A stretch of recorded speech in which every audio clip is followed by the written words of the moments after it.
예수님, 오늘은 연중제 7주간 금요일입니다. 성부와 성자와 성령의 이름으로 아멘. 이 복을 안 했네요. 네, 처음으로 이거 한번 안 하고 이렇게 편하게 한번 해볼까요? 오늘 복음이 뭔지 한번 먼저 읽어보도록 하겠습니다.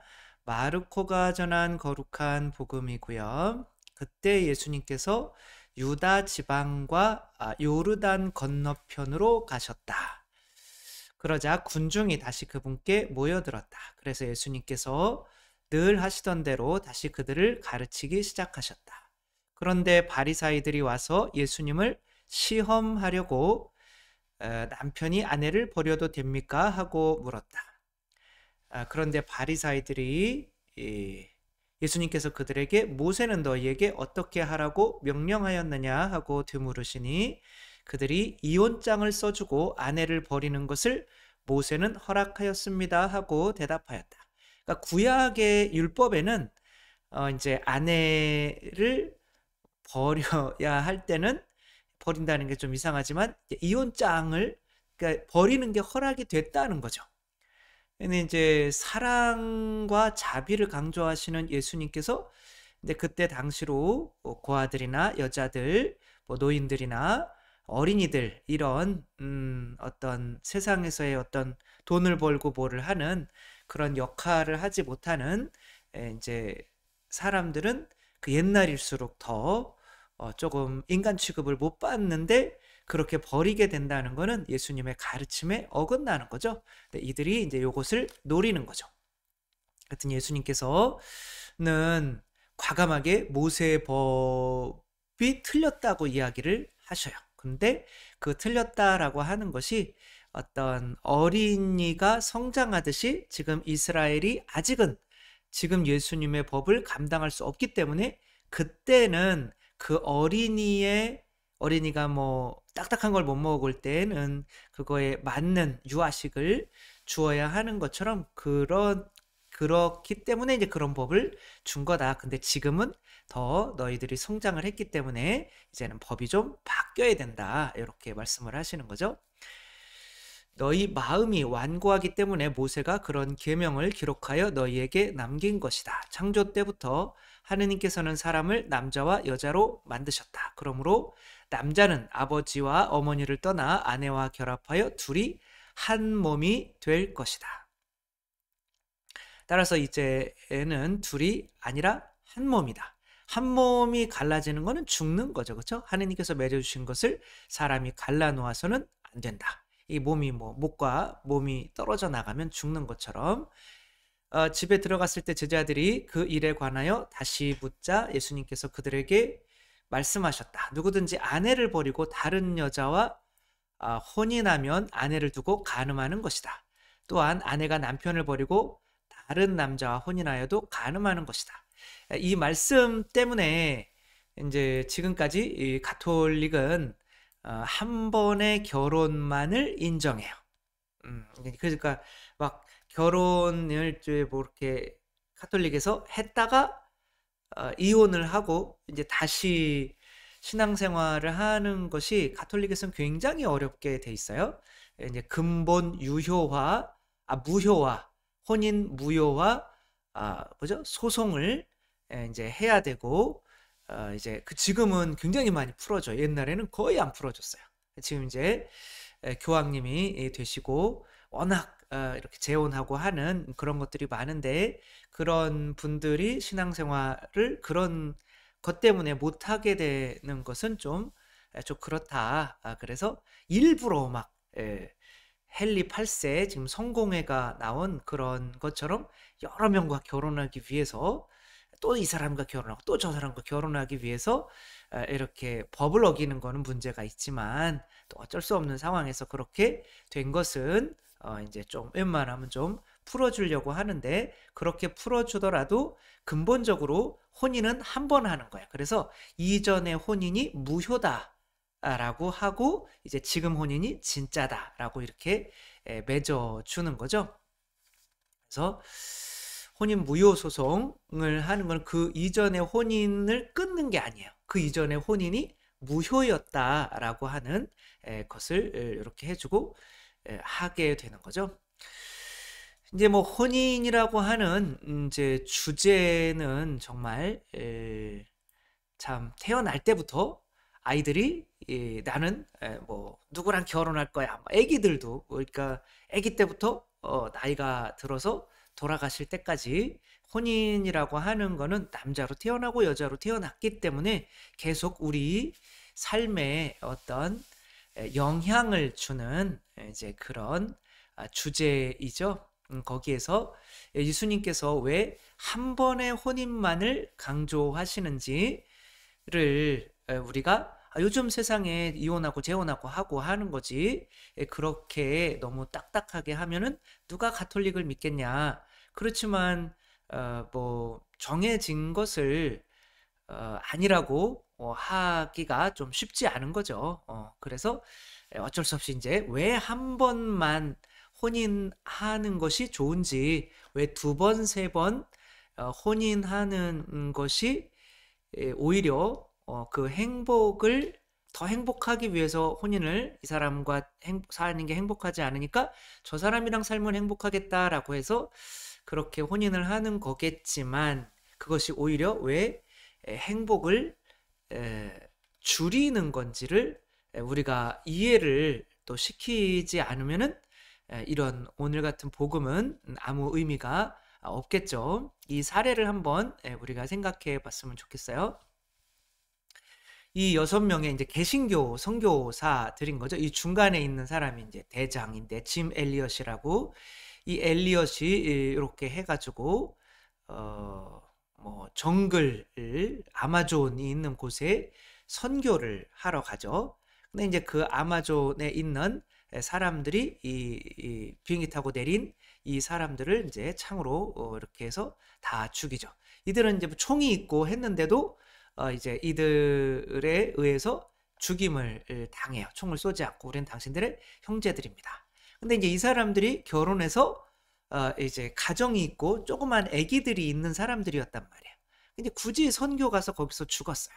근데 이런 요 사람이 이제 짐 엘리엇의 부인인 엘리사벳 엘리엇인데, 이 사람이 아이들을 키우고 하려면은 이제 재혼을 하고 하는 게 좋잖아요. 근데 결혼은 한 번뿐이잖아요. 그럼 어떻게 해야겠어요? 아, 이게 하느님의 뜻인가? 라고 하면서 이제 그 남편이 죽은 곳으로 가서 그 사람들에게 또 복음을 전해요. 근데 이번에는 이들을 죽이지 않고 그들 모두가 이제 여기서 아내들이 몇 명 이제 같이 가죠. 그래서 이 사람들이 다 그리스도를 믿게 되고 거기서도 목사님들도 많이 나오고 하는 또 일이 벌어진 거죠. 그래서 결혼은 한 번뿐이야 라고 산 이 분이 결혼을 두 번을 못해서 행복하지 않았을까 라고 이렇게 할 때 이 분이 쓴 이제 책에 이런 내용들이 있어요. 2015년에 1926년에 태어나셔서 2015년에 이렇게 돌아가셨는데, 이 엘리사벳 엘리엇이라고 하는 분이 하느님께서 이렇게 당신 남편에게 이 부분 일심 동체니까 주신 그 사명이 자기에게 이어지는 것이라고 생각했어요. 그래서 내 삶을 목적과 의미 있는 것으로 살아가게 하소서라고 이렇게 기도를 해요. 그래서 내가 저들에게 복음을 전하는 것이 나의 사명이다. 이제 그렇게 생각을 하고 이제 들어가게 되죠. 그래서 그분이 이렇게 또 책에 쓰세요. 행복은 세상적인 기준에 맞춰지는 것이 아니라 하느님의 뜻을 이루는 것에서 오는 것이다. 행복은 부부 생활 이게 맞잖아요. 부부 생활이 이렇게 부부간의 행복은 맞는데, 이 참된 행복은 이 부부간의 행복도 행복이지만 하느님의 뜻을 이루는 것에서 진짜 행복이 있는 거다, 이렇게 이야기하는 거죠. 그러니까 두 번째 결혼한 내가 첫 번째가 싫어. 그런데 이제 두 번째 결혼했어. 그러면 첫 번째 결혼이 일단 하느님의 뜻이 아니라고 생각을 해야 되겠잖아요. 그런데 두 번째 결혼은 이게 하느님의 뜻이야라고 이렇게 하기가 좀 뭐하잖아요. 첫 번째 결혼이 하느님의 뜻이 아니라고 내가 이렇게 했는데, 근데 그래서 가면 갈수록 이제 하느님의 뜻이라고 생각해야 되는데 하느님의 뜻이 아니다라고 하다가 보니까 이제 뭔 얘기하는지 모르겠지만 아무튼 그런 거죠. 그래서 엘리자베스는 이제 기쁨과 슬픔 중에서 이제 하나를 선택해야 했다. 내가 계속 슬퍼할 것인지 아니면 하느님의 뜻을 기쁨으로 삼고 나아가야 될 것인지. 그래서 하느님의 뜻을 기쁨으로 삼고 나아갔던 거죠. 그리고 이렇게 연세가 많이 들으셨을 때 이런 말씀을 하셔요. 다시 이 길을 가야 한다면 그 길을 계속 걷겠습니다. 이렇게 내가 다시 태어나도 만약에 이 길을 걸어야 된다면 혼자 살지만 그리고 자녀도 혼자 키워야 했지만 나는 다시 이 길 가겠다. 뭔가 행복이 있는 거죠. 근데 재혼했으면 이런 행복은 느낄 수가 없어요. 왜? 하느님의 뜻과 그만큼 멀어지는 거니까. 마지막으로 이제 엘리사베스가 또 이런 말을 해요. 하느님은 모든 것을 주실 만큼 충분한 가치가 있다. 심지어 슬픔까지도. 그러니까 이분에게 행복은 짐 엘리엇과 같이 사는 것에 있는 것이 아니라 짐 엘리엇을 통해서 자신 안에서 하느님의 뜻이 이루어지는 것에 대해서 행복을 느끼는 거죠. 그러니까 저 같은 경우도 뭐 사랑, 글쎄요, 뭐 사랑이죠. 다 사랑이기는 한데 그런 이전에 이제 뭐 해서 사제로 살면서 새롭게 결혼해서 사는 것이 만약에 교황청에서 허락되기만 한다면 교황청에서 허락되면 얼마나 좋겠어요? 이제 신부들이 결혼할 수 있다. 그거는 사제가 되는데 꼭 그 의무는 아닌 거예요, 사실. 그게 1000년밖에 안 돼요. 결혼하지 못하게 된 게. 2000년 역사에서. 그 앞에 살았어야 되는 건데. 뭐 그런 생각을 해본 적이 없어요. 그리고 지금도 만약에 그런 거를 풀어줄 리가 없어요. 왜냐하면 그런 걸 풀어야 되는 분들이 이미 60, 70, 80 드신 이제 추기경님들, 교황님들이라 어차피 그분들이 혼자 살았기 때문에 우리들이 결혼하는 그 모습을 보고 있을 수가 없는 거죠. 그러니까 절대 안 풀어져요.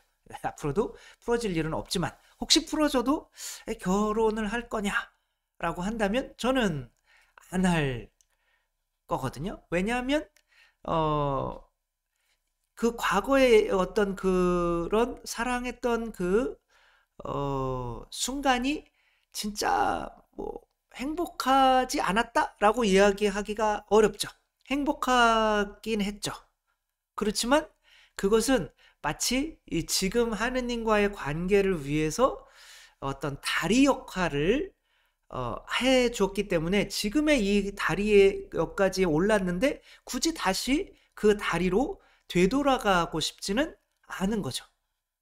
그러니까 진짜 행복은 하느님과의 관계에서 있는 거고 그 하느님과의 관계에서 이 부부 생활, 이 관계가 나를 더 하느님과의 관계, 깊은 관계가 되게 하는 어떤 뭔가 내가 이 사람한테 잘해줬는데 이 사람은 나한테 잘 못해줘. 근데 내가 가만히 보니까 하느님께서 나에게 다 해주셨는데 내가 하느님께 그렇게 못해주고 있는 나의 모습과 비슷하더라고요.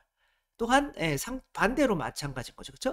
또 상대가 이렇게 나한테 잘해줬었는데 내가 이것을 잊어버리고 있었어요. 그리고 무심하게 그것에 대해서 대하고 내 온전한 자신을 다 내어주지를 못하고 있는 이제 그런 모습을 볼 때 내가 이 사람을 완전히 사랑하는 거는 아니었구나. 근데 하느님은 나에게 다 주셨잖아요. 그런 면에서 이게 하느님께 가는데 어떤 과정이더라고요. 그리고 진짜 행복은 하느님과 나와의 관계에서 오는 거죠.